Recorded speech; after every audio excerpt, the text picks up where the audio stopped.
Hello, hello, hello. This is Tom from Tom and Ruth Philippine Adventures. I am sitting here in sunny Philippines, actually overcast skies today. Temperature is about 25 Celsius according to the handy dandy weather. We have no winds today. It's very light. Light rain from time to time, like bands are coming in, maybe a band in the ocean. A storm. I don't know, but it's kind of weird. It's raining because what is that? El Nino, El Nina. So today we're going to talk about, I was 74 months in the Philippines, and we're going to talk about that today briefly.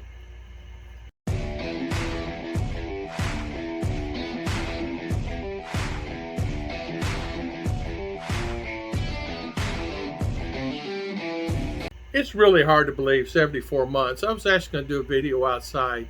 I went out there and it's rainy and kind of icky out. Yeah, it's rainy and kind of icky out there. So today we're going to talk about this briefly. It's just one of those things.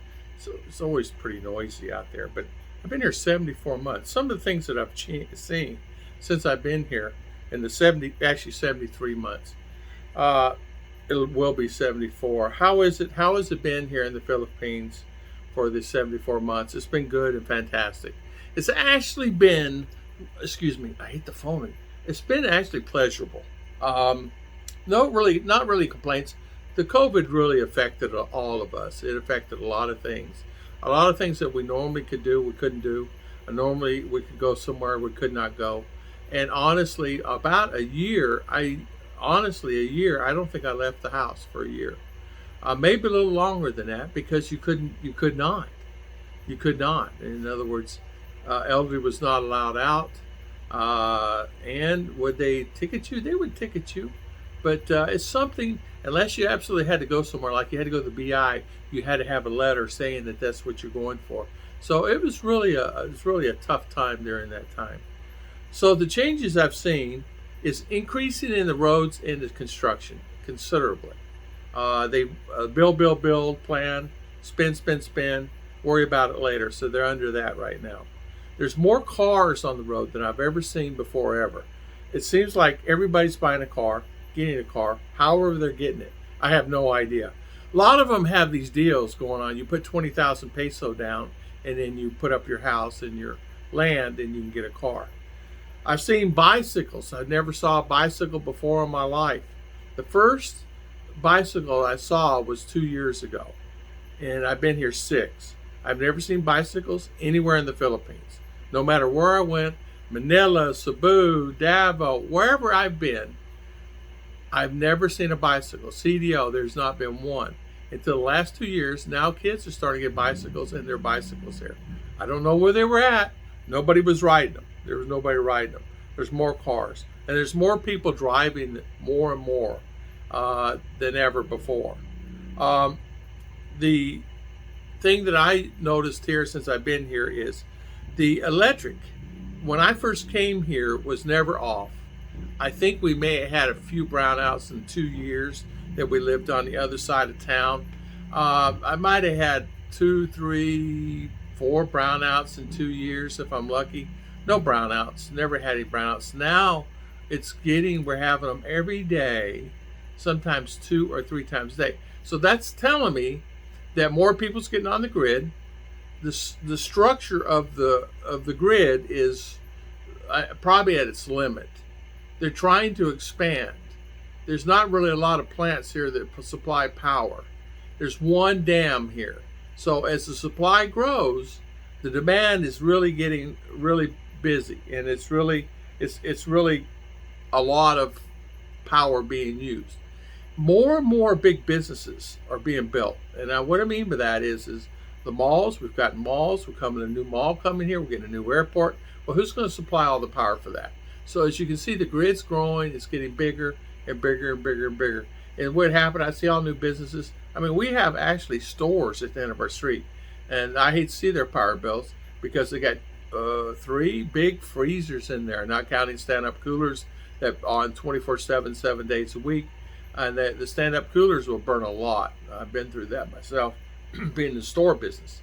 Sorry about hitting that thing. I always hit that camera. Another thing, is I've noticed a lot of foreigners have depleted. They've gone wherever, they've moved or left the country or left the Philippines or whatever that has happened there. I don't see any foreigners as much as I used to. Even on a trip to CDL this last time, we spent a couple of days there. Claude and I, we never did see any other Americans or any foreigners at all. We were the only ones that were there. And even he noticed last time he was at CDL, he said, I did not see one foreigner. The only foreigners that he said that he saw was at the BI. And so it's really interesting to see that there's not that many that are around.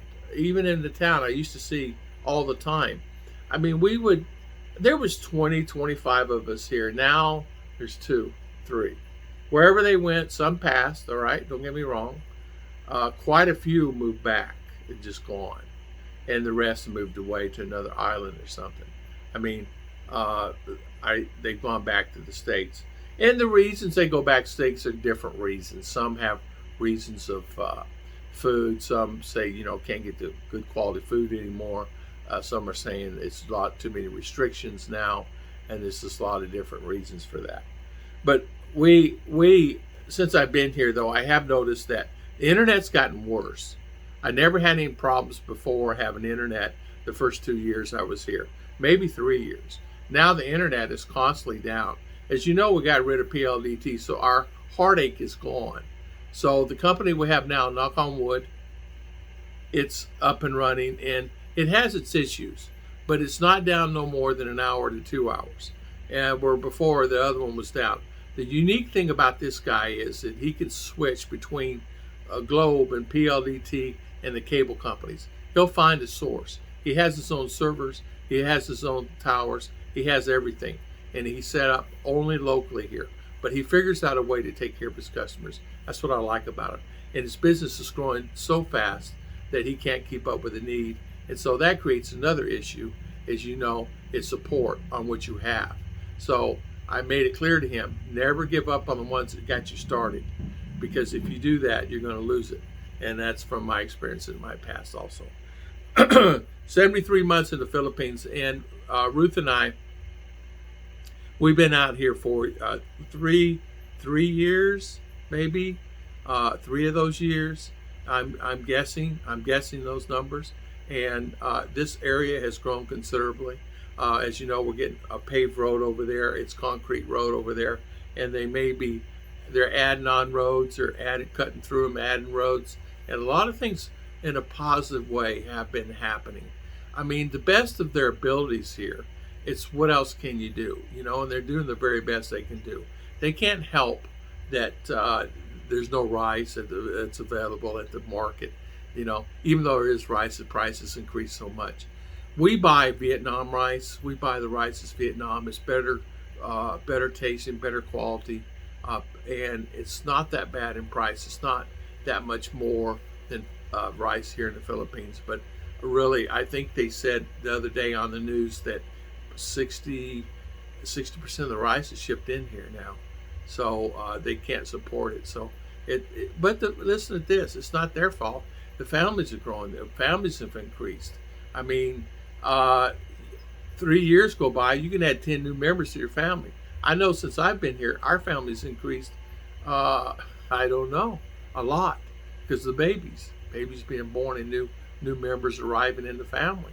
I mean, there's probably 4 or 5. But as I was stating that Americans are coming in, they are coming. The ones that are married to the wonderful Filipinas are coming in, like Mr. Tom, I see him, and Rick Morris is here, and a lot of the guys, James Jacut, BT's here. There's a lot of guys, James is here.